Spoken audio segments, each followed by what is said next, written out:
C is for Christmas. It's the Christmas season. But is C for Christmas? No, it isn't. Or it is in English. But I do think C is for language learning, and I will explain that to you later on. But first of all, let's talk about C for Christmas.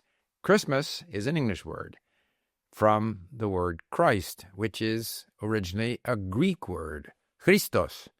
Christos, therefore, doesn't begin with a C.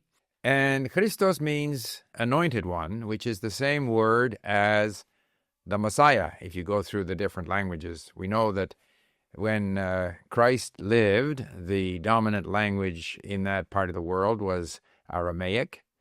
But the official government sort of language was largely Greek, and the apostles wrote in Greek.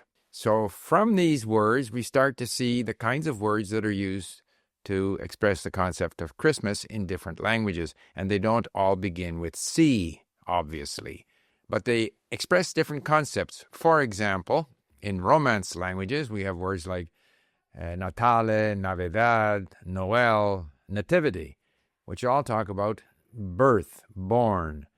And it turns out that in Aramaic or Syriac or those languages, the word Yaldo or Yalda or versions of that word, which are related, I think, to, like in Arabic, Christmas is Eid Milad, which also implies birth. But the original Syriac or Aramaic had a word Yaldo, which meant birth of the anointed one.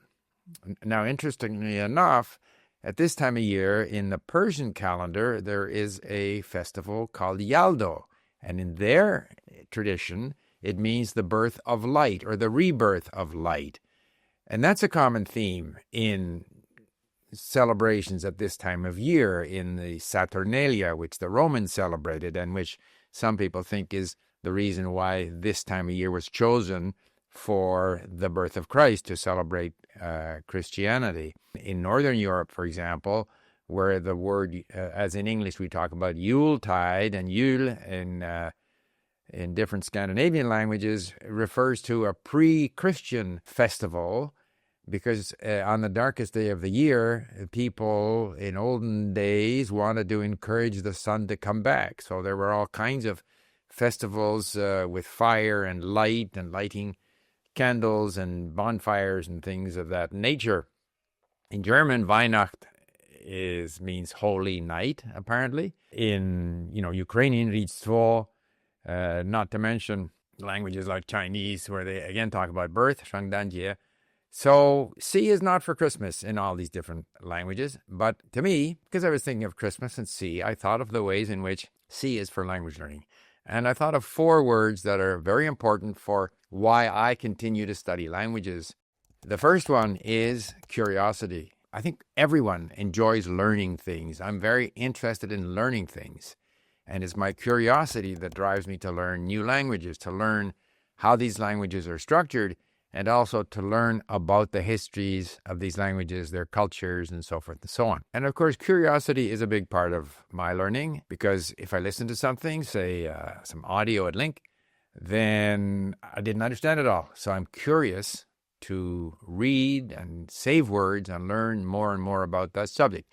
If I come across structures in the language, if I'm curious, I look them up. I ask ChatGPT, why does it work this way? What's the conjugation table for this verb or declension for this noun or adjective? So curiosity is a big driver. Desire to learn, things that trigger my curiosity. Another important C in my language learning is choice. Never have we had such an availability of choice when it comes to language learning content. I regularly go to YouTube to see what new things are there in different languages, videos on different subjects. If the video is in a language that I'm learning, I can then import that into Link. If it's in another language, I can ask Notebook LM to turn it into a podcast in the language that I'm learning. I can find ebooks. I recently imported an ebook in Danish on this, think less, live more theme about metacognitive therapy.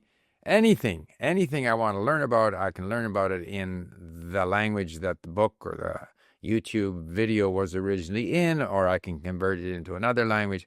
The choice is so much greater than it was. And of course, the fact that audio itself has become so much more portable than when I was, learning languages 50 years ago. So the choice today is just astounding.